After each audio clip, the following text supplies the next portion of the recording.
Now, some national data. These come from the 2002, the National Nursing Home Survey that was done in 1999. There's a new findings out from that, so I've not updated these. But you can see relative to older people, working age people tend to be less often married, more often minority, more often male, more often insured by Medicaid, fewer functional limitations.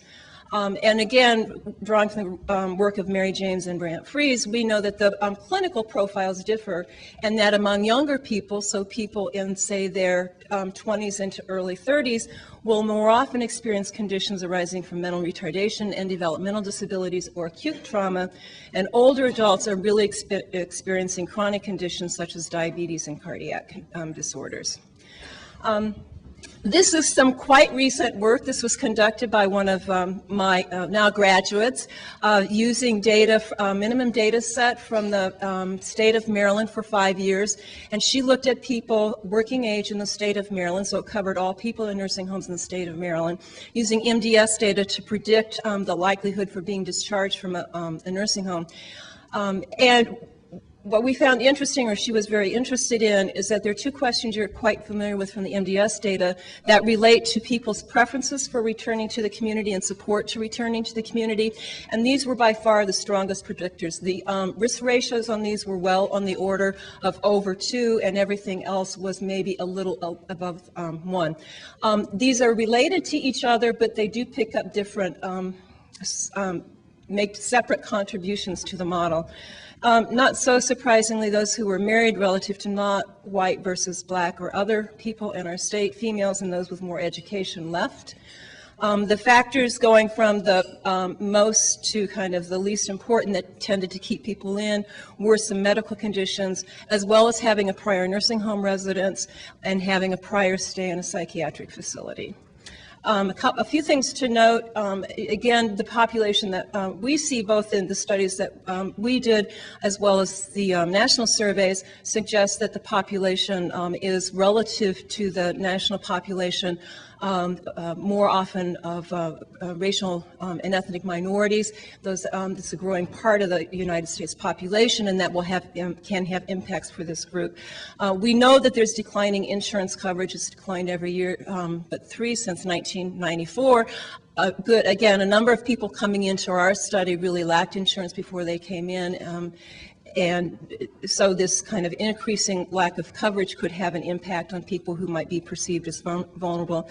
What we spent today talking about related to availability and accessibility of home and community services, we know that there's great variability within states by populations and across states.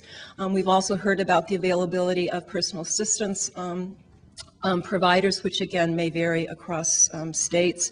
I found it particularly interesting when we were talking about some of this earlier this morning and the unmet need, that in fact the unmet need numbers were really concentrated among the age population that we're now seeing, or at least that we saw in our study in a nursing home setting, and we've seen from other MDS data.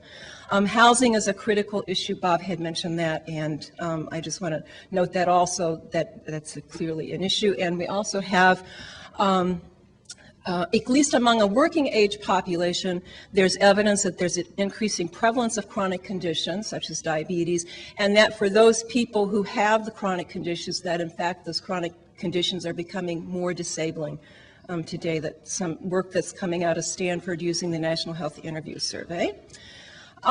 So what would I like to know? First of all, I would really like to know what these pathways are that bring working age, kind of older working age people actually into nursing home. How is it that one has something like diabetes or a heart condition or other types of very common chronic conditions to become disabled enough that one comes into the nursing home? I think insurance probably has a great deal to say about that.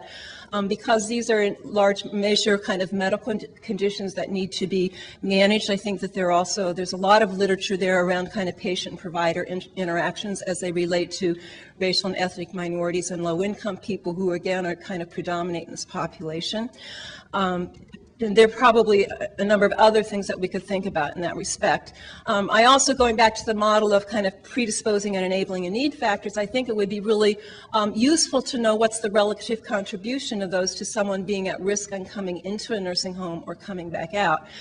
Is much of the increase that we're seeing now really driven by, say, an increase in both the prevalence and the disability associated with chronic conditions, or is much of it related to kind of this unmet need, the lack of availability of, say, personal assistance providers or other supports in the community? If we knew that it were more related to chronic conditions, that would lead us to one set of strategies. If we knew it was much more about the availability of services, it would lead us to another strategy.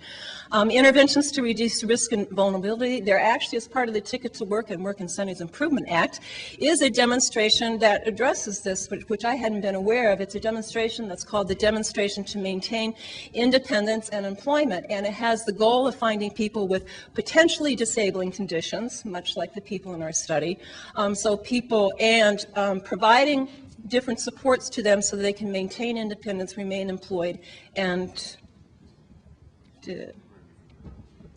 okay. And some of the conditions they focused on are actually conditions that we saw. There have been a few states working with this. They focused on people with diabetes, mental health issues in a few states, which we've talked about today also, and some are focusing on people with HIV/AIDS. And so I think there are a variety of things there that we could do to focus on kind of reducing people's risk or vulnerability in this age group for going kind of on Medicaid and into the nursing home setting. The next one is really what Money Follows the Person is all about. You're aware that the Deficit Reduction Act included money for this demonstration, and in January, CMS made its award to the first 17 states who are participating in it. It has a particular focus on people who've been in nursing homes for 6 months or older. It also had a very heavy emphasis on focusing on more than one population. So states who were focusing on both older people and people with developmental disabilities or people with mental health problems. And so I think understanding what states do, the interventions they put in place to really address the population in a nursing home who's least likely or needs more to bring them back out, I think is a very important area of research. I think we'll see it coming from the Money Follows the Person, but there probably is other work that we can do in that area. The last thing that I want to note is something that really came again from our study, is that a lot of the work that's happened under the Real Choice Systems Change Grants and states activities have really focused on people who are in community settings and providing them information and choices to make choices about long-term care while in their community. People get into the nursing homes because they come through the hospital.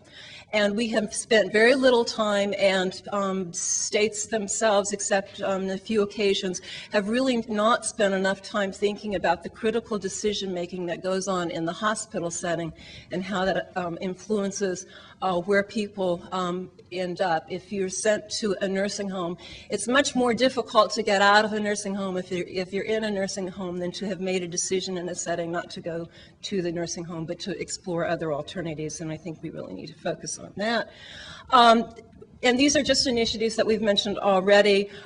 Ticket to Work has some very important parts of it related to Medicaid buy-in, Medicaid infrastructure, and the demonstration that I've mentioned. But the take-up rates for some of these are quite low. The buy-in is only at 78,000 people. If you figure exactly how many people there are who could benefit from this, 78,000 suggests we have a ways to go. CMS is doing a lot through the Real Choice Systems Change Grants. They've put about $265 million into that now.